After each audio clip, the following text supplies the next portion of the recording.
शहर के एक बड़े घर में रजिया बेगम अपनी तीनों बहू के साथ रहती थी। घर का माहौल पुराना था, लेकिन घर के अंदर के मसाइल बिल्कुल नए थे। रजिया बेगम एक सख्त मिजाज है और थोड़ी सी मगरूर खातून थी। इनका तीनों बहू के साथ रवैया हर वक्त मुख्तलिफ रहता था। इनके घर में बड़ी बहू महनाज सबसे ज्यादा समझदार थी। दरमियानी बहू अस्मा बहुत मेहनती थी और सबसे छोटी बहू हिना सीधी सादी और कमजोर मिजाज की थी। रजिया बेगम के लिए ये तीनों बहुएं एक मैदान जंग बन चुकी थी, जहां हर एक के साथ इनका सलूक कुछ और ही होता था। सुबह का वक्त था और महनाज किचन में नाश्ता बना रही थी। उसने सारा काम ठीक तरीके से किया, लेकिन रजिया बेगम को हमेशा कोई ना कोई कमी नजर आती थी। महनाज, तुम हमेशा अपने तरीके से काम करती हो, लेकिन मेरे कहने का कोई असर नहीं होता। नाश्ता हमेशा वैसा बनाओ जैसे मैं चाहती हूँ। तुम्हें समझ क्यों नहीं आती? महनाज, जो अपनी तरफ से पूरा काम करती थी, हर वक्त रजिया बेगम का गुस्सा बर्दाश्त करती थी। इसने धीरे से कहा, अम्मी, मैंने तो बिल्कुल वैसा ही बनाया था जैसे आपने कहा था। लेकिन रजिया बेगम को उसकी कोई बात कभी समझ नहीं आती थी। उन्हें हमेशा लगता था कि महनाज उनके कहने के मुताबिक काम नहीं करती, और यही बात उन्हें हर वक्त गुस्सा दिलाती थी। हर काम के बाद एक नई लड़ाई जरूर होती थी। दरमियानी बहू से काम की तलब, जो घर का काम मजीद दिलजमी से करती थी, कभी कभार रजिया बेगम की नजरों से बच जाती थी। लेकिन जब कभी वो नजर आती तो रजिया बेगम को कोई शिकायत जरूर होती थी। अस्मा, तुमसे घर का काम ठीक तरीके से क्यों नहीं होता? तुम हमेशा काम आधा अधूरा करती हो। अस्मा ने अपनी सफाई दी।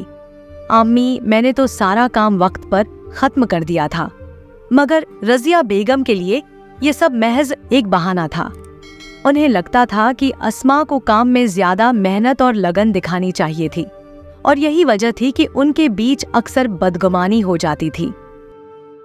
छोटी बहू हिना, जो कि बिल्कुल कमजोर मिजाज की थी, सबसे ज्यादा रजिया बेगम के गुस्से का निशाना बनती थी। रजिया बेगम को हिना की हर छोटी सी गलती बड़ी लगती थी। एक दिन हिना ने गलती से चाय का कप जमीन पर गिरा दिया। रजिया बेगम का गुस्सा चढ़ गया। हिना, तुमसे एक कप तक संभाला नहीं जाता। तुम्हारी हर बात पर गुस्सा आता है। तुम घर का कोई काम भी ठीक से नहीं करते। हिना, जो अपनी गलती पर वाकई शर्मिंदा थी, रोने लग गई। अम्मी, मुझे माफ कर दे, ये गलती से हो गया। लेकिन रजिया बेगम का गुस्सा कम होने का नाम नहीं ले रहा था। तीनों बहुएं एक दूसरे से दिल की बातें शेयर करती थीं। महनाज को हमेशा लगता था कि रजिया बेगम इसके साथ ज्यादती करती हैं। अस्मा को लगता था कि वो जितना काम करती है, इतनी इज्जत नहीं मिलती, और हिना के लिए तो ये सब बर्दाश्त करना मुश्किल हो चुका था।